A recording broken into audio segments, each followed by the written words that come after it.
नमस्कार, जय हिंद। मैं हूं राहुल सुतार। आप देख रहे हो राहुल सुतार एजुटेक यूट्यूब चैनल। आज की वीडियो में हम बात करने वाले हैं वीआईपी सुरक्षा किस प्रकार से दी जाती है और उसको किस प्रकार से प्रोटेक्ट किया जाता है किसी वीआईपी व्यक्ति को। इसका मतलब ये है कि आपने कहीं ना कहीं सुना होगा कि किसी को वाई कैटेगरी की सुरक्षा मिली हुई है या फिर एक्स कैटेगरी की मिली हुई है, जेड प्लस सिक्योरिटी मिली हुई है। ये सब सिक्योरिटीज़ होती क्या है, इन सब के बारे में आगे हम वीडियो में बात करने वाले हैं। और ये सिक्योरिटीज़ किस बेस पे तय होती हैं, इसका भी हम आगे वीडियो में बात करने वाले हैं। किसी भी पर्सन को किस प्रकार की सिक्योरिटी मिलनी है या फिर किस कैटेगरी की सिक्योरिटी मिलनी है, ये इस बात पर तय करता है कि उसको मिलने वाला खतरा कितना है या फिर उसको कितनी थ्रेट्स है किसी भी चीज़ से। इंडिया में mainly Z plus Z, Y plus Y और एक्स, ये मेन सिक्योरिटीज़ हैं। इनमें से जो आदमी को मिलने वाले खतरे के आधार पर तय किया जाता है कि किस श्रेणी की सुरक्षा दी जाएगी। और हर श्रेणी की सुरक्षा में अलग अलग तरह की पैरामीटर्स होते हैं और उसमें जो सिक्योरिटी होती है वो अलग अलग तरीके से काम करती है। जो सिक्योरिटी कैटेगरी है उसमें सबसे पहले जो आती है वो है Z plus category. Z plus category में होता क्या है? जेड प्लस कैटेगरी में होता है लगभग 55 लोगों की सुरक्षा दी जाती है, जिसमें 10 से ज़्यादा तो कमांडो होते हैं जो कि हैविली ट्रेंड होते हैं, और बाकी जो आर्म्ड फोर्सेस के जवान होते हैं जो कि अनआर्म्ड वॉर के स्पेशलिस्ट लोग होते हैं, वो लोग सुरक्षा देते हैं किसी वीआईपी व्यक्ति को। जेड प्लस कैटेगरी की सिक्योरिटी में अनआर्म्ड वॉर के स्पेशलिस्ट जो कमांडो होते हैं और जो स्पेशल ट्रेंड कमांडो होते हैं उनके द्वारा दी जाती है। और इसमें हाईली सोफिस्टिकेटेड गन्स होती है और मशीन्स होती हैं जिसके द्वारा किसी भी वीआईपी की सिक्योरिटी की जाती है। भारत में जो जेड प्लस सिक्योरिटी है वो एनएसजी कमांडो द्वारा दी जाती है। जेड प्लस सिक्योरिटी कैटेगरी के बाद आती है जेड कैटेगरी की सिक्योरिटी। इसमें होता क्या है, इसमें 6 या उससे ज़्यादा जो एनएसजी कमांडो होते हैं वो होते हैं, और उसके बाद में जो अनआर्म्ड वॉर स्किल के जो लोग होते हैं उनको मिलाकर टोटल 22 लोगों की सुरक्षा सिक्योरिटी मुहैया कराई जाती है। भारत में इसका जेड सिक्योरिटी में योग गुरु बाबा रामदेव और कई सारे फिल्म स्टार्स को जेड सिक्योरिटी दी गई है। जेड सिक्योरिटी दिल्ली पुलिस के जवानों या फिर सीआरपीएफ के जवान या फिर आईटीबीपी के जवानों द्वारा दी जाती है। जेड कैटेगरी की सिक्योरिटी के बाद आती है वाई प्लस कैटेगरी की सिक्योरिटी। इसमें क्या होता है, वाई प्लस कैटेगरी की सिक्योरिटी में टोटल मिलाकर 11 लोगों की सुरक्षा दी जाती है, जिसमें 2 से 4 तो होते हैं कमांडो और बाकी जो पुलिसकर्मी होते हैं नॉर्मल आईटीबीपी या सीआरपीएफ के जवान होते हैं उनके द्वारा दी जाती है। वाई प्लस कैटेगरी की सिक्योरिटी के बाद आती है वाई कैटेगरी की सिक्योरिटी। इसमें होता क्या है, इसमें लगभग 8 लोग होते हैं, जिसमें 1 या 2 तो कमांडो होते हैं और बाकी सब पुलिस के जवान होते हैं। ये मिलकर किसी व्यक्ति को प्रोटेक्ट करते हैं। भारत में सबसे ज़्यादा कोई सिक्योरिटी दी गई थी वो वाई कैटेगरी की सिक्योरिटी है।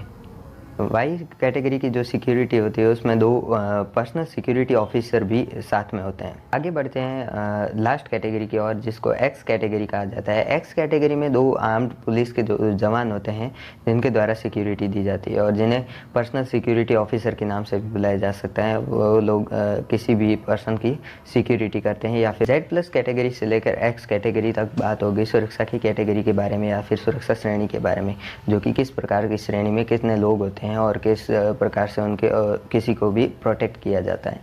अब आगे बात करते हैं कि ये सिक्योरिटी दिलवाता कौन है या फिर ऐसी कौन सी संस्था है जिनके द्वारा सिक्योरिटी की जाती है।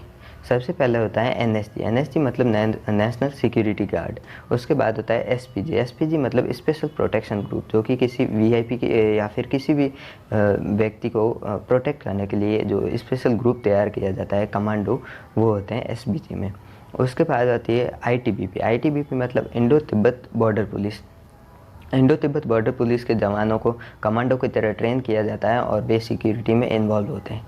उसके बाद आता है सीआरपीएफ। सीआरपीएफ का मतलब है central reserve police force. Central reserve police force के जो जवान होते हैं उनको स्पेशल तरीके से ट्रेन किया जाता है और उनको किसी भी व्यक्ति की सिक्योरिटी के लिए उन्हें भेजा जाता है। बात करते हैं मुकेश अंबानी की सिक्योरिटी के बारे में। तो मुकेश अंबानी की सिक्योरिटी 58 पैरामिलिट्री के कमांडो के द्वारा की जाती हैं और वे हैवी तरीके की मशीन गनों के साथ रहते हैं और 24 घंटे मुकेश अंबानी की सुरक्षा में वे रहते हैं। मुकेश अंबानी की सिक्योरिटी करने वाले commando heckler and coach MP5 machine gun के साथ कई अत्याधुनिक जो हथियार होते हैं उनके साथ उनको प्रोटेक्ट करते हैं। इस प्रकार की मशीन गन से लगभग 800 राउंड फायर 1 मिनट में किए जा सकते हैं। तो आप भी देख सकते हो कि अंबानी की सुरक्षा कितनी तेज़ है। अगर कोई भी आ जाए तो एक ही बार में एक ही ट्रिगर दबाए तो उसका तो एक बार में भून जाएगा। अंबानी की सुरक्षा का हर एक जवान है जो कि मार्शल आर्ट और जो अनआर्म्ड वार स्किल है उसका पूरी तरह से उससे ट्रेंड होता है, और वो कभी भी किसी भी तरीके से, वो अगर उसके पास हथियार ना भी हो तो भी किसी भी व्यक्ति का मुकाबला कर सकता है।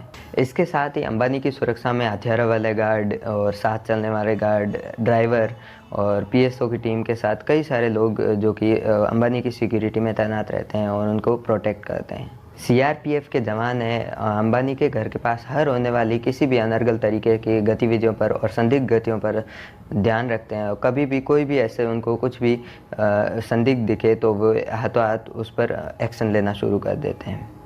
और अंबानी के घर के आसपास का एरिया लगभग वो हाई रिजोल्यूशन सीसीटीवी कैमरों से लैस है, जिसमें कोई भी किसी भी प्रकार की गतिविधि करे तो उसका साफ साफ हाई रिजोल्यूशन तरीके से उनको कैप्चर किया जा सकता है और उसको देखकर पहचाना जा सकता है।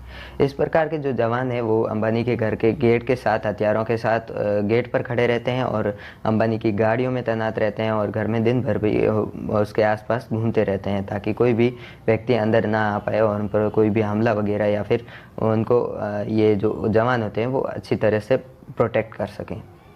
इनके अलावा इजराइल से ट्रेंड 20 जवान ऐसे भी है जो कि बिना हथियारों के भी किसी से भी एकदम से लड़ सकते हैं।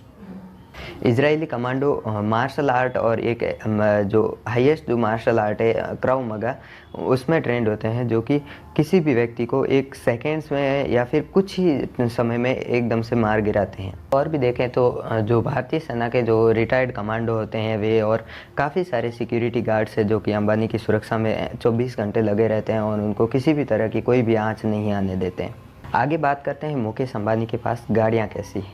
तो मुकेश अंबानी के पास मर्सिडीज़, बीएमडब्ल्यू और मतलब कि जो फुल तरीके से सिक्योर गाड़ियाँ होती है, बुलेट प्रूफ गाड़ियाँ होती है, इस प्रकार की कई गाड़ियाँ, और यहाँ तक कि उनके जो जवान हैं, जो सिक्योरिटी गार्ड्स है, वो भी रेंज रोवर जैसी गाड़ियों में चलते हैं। अंबानी के पास मेन गाड़ी के तौर पर मर्सिडीज़ की AMG G63 है, और इसके साथ जब भी कोई काफ़िला रवाना होता है मुकेश अंबानी का तो उसके साथ 6 से 8 गाड़ियाँ चलती है, जिसमें आधी आगे और आधी पीछे लगातार चलती रहती है, जिसके चारों ओर कमांडोज लटके रहते हैं और वो ध्यान रखते हैं किसी भी अनर्गल गतिविधि के। आगे बात करते हैं अंबानी की सिक्योरिटी के लिए पे कौन करता है। ऐसा लगभग ये पहला ही आदमी है जो कि खुद की सिक्योरिटी के लिए खुद पे करता है, और अंबानी की सिक्योरिटी के लिए लगभग 15 से 20 लाख तक का एक महीने का खर्च आता है जो कि वे खुद पर्सनली पे करते हैं। अंबानी ऐसे पहले व्यक्ति होंगे जो कि खुद की सुरक्षा के लिए खुद पैसे देते हैं या फिर पेमेंट खुद करते हैं।